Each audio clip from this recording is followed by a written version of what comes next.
श्री शिवाय नमस्तुभ्यं। हर हर महादेव। 20 मई को वैशाख माह की शुक्ल पक्ष की प्रदोष पड़ रही है।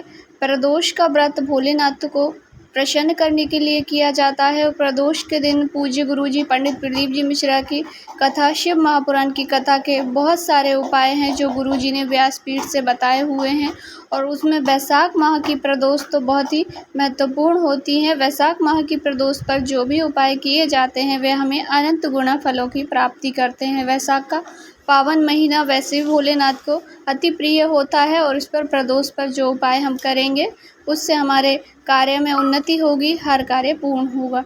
तो एक महा उपाय हम इस वीडियो में जानेंगे जो केवल आपको पीले कनेर के पुष्प से करना है, जो कि आसानी से हमें पीले कनेर का पुष्प मिल जाता है। आइए उपाय शुरू करते हैं। आपको 5 पीले कनेर के पुष्प लेने हैं।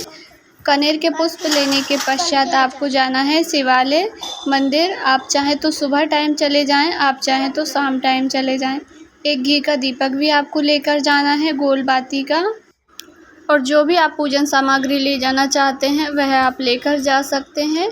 पर यदि प्रदोष काल में पूजन की जाती है प्रदोष के दिन तो उसका विशेष महत्व होता है, क्योंकि प्रदोष की पूजन जो है प्रदोष काल में ही अति लाभकारी होती है।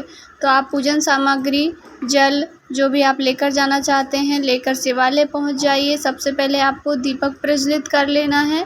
दीपक प्रज्वलित करने के पश्चात जो भी आप सामग्री लेकर गए हैं पहले आप संपूर्ण पूजन कर लीजिए बाबा का, जिस प्रकार से आप पूजन करते हैं।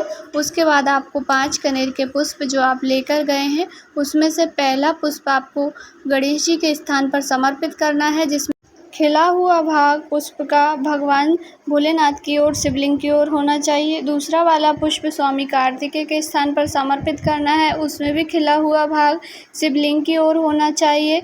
तीसरा पुष्प आपको माता अशोक सुंदरी के स्थान पर समर्पित करना है, तब भी अशोक सुंदरी माता के स्थान पर आप पुष्प समर्पित करें।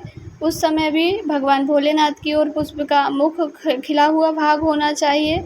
चौथा पुष्प आपको जो शिवलिंग में मटकी बंधी होती है, जिसमें शिव जी की 5 पुत्रियां जया, विषहरा, शाम्भवी, द्रौपदी और देव 5 का स्थान होता है, उस मटकी के या तो आप अंदर डाल दें या तो जहाँ पर कुंदे लगे होते हैं वहाँ पर भी आप उस पुष्प को समर्पित कर सकते हैं। अंत में आखिरी पुष्प आपको भगवान भोलेनाथ के ऊपर समर्पित करना है। इसमें भगवान भोलेनाथ के ऊपर जब आप पुष्प समर्पित करेंगे तो उसका खिला हुआ भाग जलाधारी की ओर, अर्थात जिस ओर से जल बहकर के नीचे जाता है उस ओर होना चाहिए, और जो पुष्प की पीछे की जो डंडी का भाग है वह आपकी ओर होना चाहिए।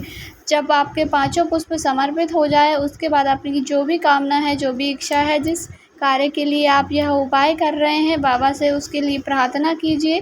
श्री शिवाय नमस्तुभ्यं कहिए। बस इतना ही है ये उपाय। इसके बाद आप अपने घर आ जाइए प्रार्थना करके।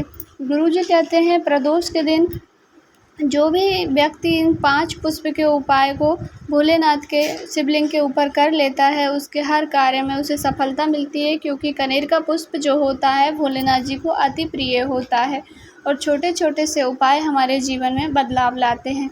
अवश्य ही कीजिएगा, सरल सा उपाय है। दूसरा उपाय है प्रदोष का। यदि जीवन में बहुत दुख है, बहुत कांटे हैं, तकलीफ़ें दूर ही नहीं हो रही है तो केवल मात्र वैशाख के ही प्रदोष में यह उपाय किया जाता है। इसमें आपको 7 बेलपत्री के वृक्ष के कांटे लेने हैं, 1 धतूरा लेना है। यह उपाय आपको शाम को प्रदोष काल में जब सूर्य डूब रहा हो उस समय पर, सूर्य डूब चुका हो उस समय पर करना है। प्रदोष काल में आपको जाना है शिवालय, 7 बेलपत्री के कांटे और 1 धतूरा अपने सीधे हाथ की हथेली में रख लें। उसके बाद में पहले कांटे को भगवान भोलेनाथ के ऊपर समर्पित करें, फिर धतूरे को समर्पित करें। धतूरा समर्पित करते समय कांटे का जो भाग है वह आपकी ओर होना चाहिए और डंडी का जो मुख है वह जलाधारी की ओर होना चाहिए। 7 कांटे और जो धतूरा है वह समर्पित करने के बाद आप बाबा से प्रार्थना करें कि हे बाबा, मेरे जीवन में जितने सूल हैं, जितने कांटे हैं, दुख हैं, तकलीफ़ हैं, उनको दूर कीजिएगा। मैं आपको कांटे समर्पित कर रही हूँ बेलपत्री के, मेरे जीवन के सारे कांटे को आप दूर कीजिएगा, ऐसी प्रार्थना करके। पर पहले आप प्रार्थना करने से पहले भी श्री शिवाय नमस्तुभ्यं बोलिएगा। प्रार्थना पूरी होने के बाद भी आपको श्री शिवाय नमस्तुभ्यं बोलना है। उसके बाद आप घर आ जाइए। बस इतना सा ही उपाय है और केवल वैशाख माह की प्रदोष पर ही किया जाता है। अचूक उपाय है, बार बार यह मौका नहीं आता। बेलपत्री के जो कांटे हैं भगवान भोलेनाथ को वर्ष में केवल 3 बार ही समर्पित किए जाते हैं, वैशाख मास में, सावन के शिवरात्रि पर। इस प्रकार से आप जो भी उपाय वैशाख मास के हैं वह करेंगे तो आपके जीवन के सारे कष्ट दूर होंगे। वीडियो की जानकारी थोड़ी सी भी उपयोगी लगी हो तो वीडियो को लाइक ज़रूर करें। चैनल पर पहली बार आए हैं, नए हैं तो चैनल को सब्सक्राइब करें। यदि आपको कहीं पे कुछ समझ नहीं आए तो आपका अपना चैनल है, अवश्य ही पूछिएगा।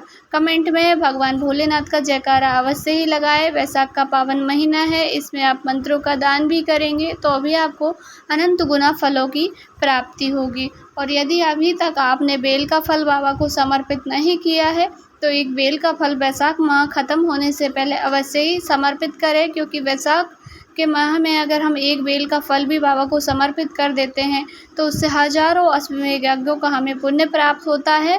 हजारों अश्वमेध यज्ञ हम जीवन में कभी कर नहीं सकते, पर एक बेल का फल तो हम बाबा को चढ़ा ही सकते हैं, जिससे कि हमें भी हजारों अश्वमेध यज्ञों का पुण्य प्राप्त हो। श्री शिवाय नमस्तुभ्यम। हर हर महादेव।